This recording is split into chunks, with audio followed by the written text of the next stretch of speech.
Good morning dear friends. आप सभी का स्वागत है स्टडी विथ राहुल 247 पर। आइए आज की क्लास में हम लोग सक्षमता परीक्षा 3 और बीपीएससी टीआरई 4 के लिए विज्ञान का मास्टर क्लास देखेंगे, जो कि होगा ईंधन हमारी ज़रूरत। और ये कक्षा 8 का विज्ञान का एक चैप्टर है, जो 1 to 5 और 6 to 8 में यहाँ से प्रश्न देखने को मिल जाता है। तो आप इत्मीनान से प्रश्नों को देखिए, समझिए और आसानी से एग्ज़ाम को क्रैक्ट कर जाइए। चलिए, पहला प्रश्न है, निम्नलिखित में ईंधन है। सबसे पहले ईंधन होता क्या है? फ्यूल। तो आप कहेंगे कि फ्यूल जो जल करके क्या देता है? ऊष्मा देता है।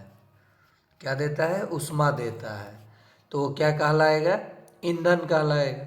तो कोयला भी ईंधन है, एलपीजी भी है, सीएनजी भी है। तो इसका सही जवाब हो जाएगा इनमें से सभी। क्या हो जाएगा? इनमें से सभी हो जाएगा। लिक्विफाइड पेट्रोलियम गैस है ये, और ये कंप्रेस्ड नेचुरल गैस है। रसोई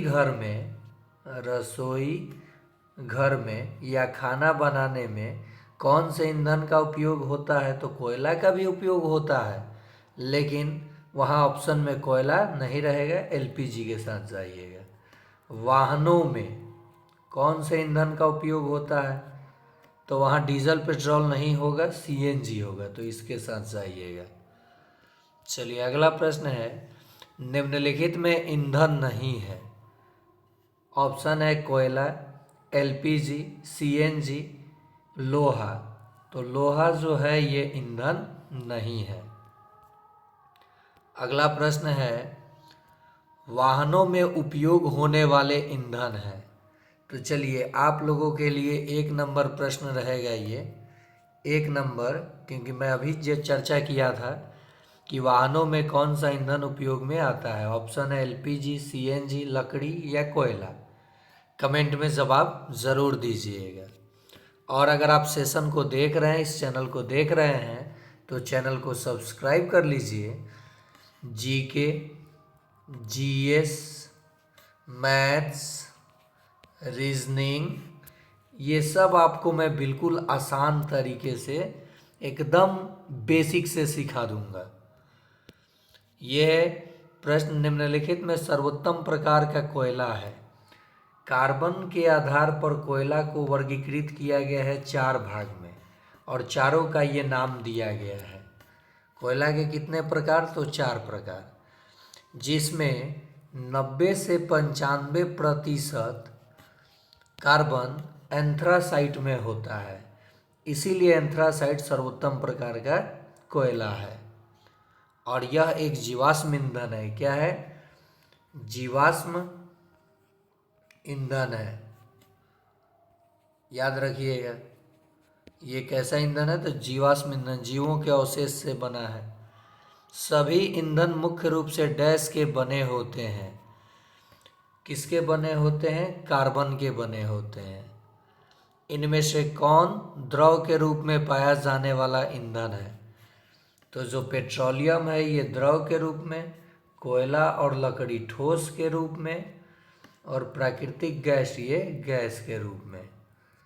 याद रखेंगे आप लोग। प्राथमिक ईंधन का उदाहरण है, जो डायरेक्ट प्रकृति से प्राप्त होता है ना, वो प्राथमिक ईंधन का उदाहरण है। तो तेल है, लकड़ी है, कोयला है। इसका सही जवाब हो जाएगा सभी।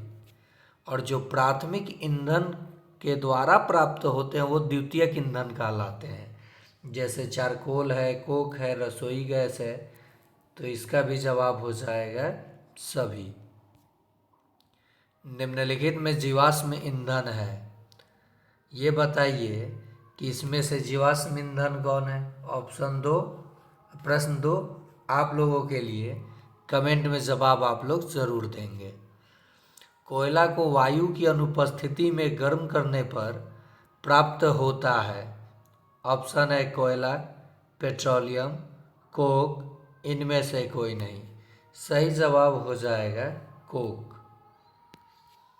अगला प्रश्न है, भोजन बनाने में किस ईंधन का उपयोग होता है? 3 नंबर प्रश्न आप लोगों के लिए। ऑप्शन है एलपीजी, पेट्रोलियम, कोक या सीएनजी। भारी मोटर वाहनों में किस ईंधन का उपयोग होता है? तो भारी मोटर वाहनों में डीजल का उपयोग होता है।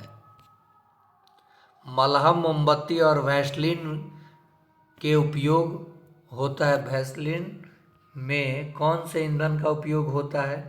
तो आप कहेंगे पैराफिन मोम का। जेट वायुयान में किस ईंधन का उपयोग होता है? तो किरोसिन का उपयोग होता है। बिहार में तेल शोधक कारखाना स्थित है। तो ये 1964 में बना था। रूस यानी यूएस, उसको क्या बोला जाता था? यूएसएसआर उस समय, लेकिन उसके बाद रूस हो ही गया था। तो रूस और आर्मेनिया के सहायता से, रूस और रोमानिया की सहायता से, आर्मेनिया नहीं, रोमानिया, रूस और रोमानिया की सहायता से 1964 में बेगूसराय में जो बरौनी है, यहाँ पे तेल शोधक कारखाना का निर्माण हुआ था। अगला प्रश्न है, अक्षय ऊर्जा का उदाहरण है जो कभी समाप्त नहीं होगा जल्द से जल्द। तो इसका सही जवाब हो जाएगा सभी। निम्नलिखित में समाप्त होने वाला ईंधन है कोयला, पेट्रोलियम, प्राकृतिक गैस। तो ये निम्नलिखित में कौन समाप्त होने वाला ईंधन है? तो सभी इसका जवाब हो जाएगा। एलपीजी का मुख्य घटक है। देखिए दोस्तों, एलपीजी का जो मुख्य घटक होता है वो होता है मेथेन और प्रोपेन। क्या होता है? मेथेन नहीं होता, देखिए ब्यूटेन और प्रोपेन। क्या होता है? ब्यूटेन और प्रोपेन मुख्य घटक होता है। यहाँ देखिए मैं दे ही दिया हूँ, ये हो जाएगा 2 और 3। एलपीजी में दुर्गंध के लिए मिलाया जाता है। तो एथिल मरकैप्टन को मिलाया जाता है ताकि जब लीकेज हो गैस का तो दुर्गंध आए तो पता चल जाए कि कहीं से लीकेज है। इसीलिए एलपीजी में एथिल मरकैप्टन मिलाया जाता है। सीएनजी का मुख्य घटक है। तो सीएनजी का मुख्य घटक है मेथेन। आदर्श ईंधन का गुण है। तो देखिए, आदर्श ईंधन का गुण है सरलता से उपलब्ध हो, उच्च ऊष्मीय मान हो, धुआं रहित हो यानी ज़्यादा प्रदूषण न फैला। तो इसका सही जवाब हो जाएगा इनमें से सभी। और अंत में हम बात करते हैं 2 इकाई की जहाँ से प्रश्न रेलवे में देखने को मिला था। ऑक्टेन एवं सीटेन ईंधन की शुद्धता मापने का पैमाना है। ये कौन कौन से ईंधन का? तो पेट्रोल का जो शुद्धता मापा जाता है ऑक्टेन में, और डीजल का सीटेन में, और ये 0 से 100 तक के अंक में मापा जाता है। तो ऑक्टेन से क्या याद रखिएगा? पेट्रोल की शुद्धता मापी जाती है, और सीटेन से डीजल की शुद्धता मापी जाती है सीटेन में, और ऑक्टेन में पेट्रोल की शुद्धता मापी जाती है।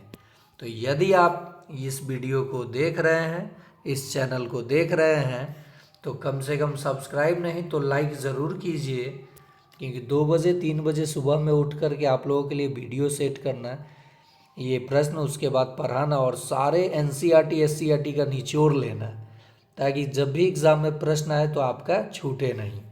तो कम से कम लाइक ज़रूर करें, और चैनल को अभी तक सब्सक्राइब नहीं किए हैं तो सब्सक्राइब कर लें और अपने दोस्तों को शेयर कर दें। आज के लिए इतना ही।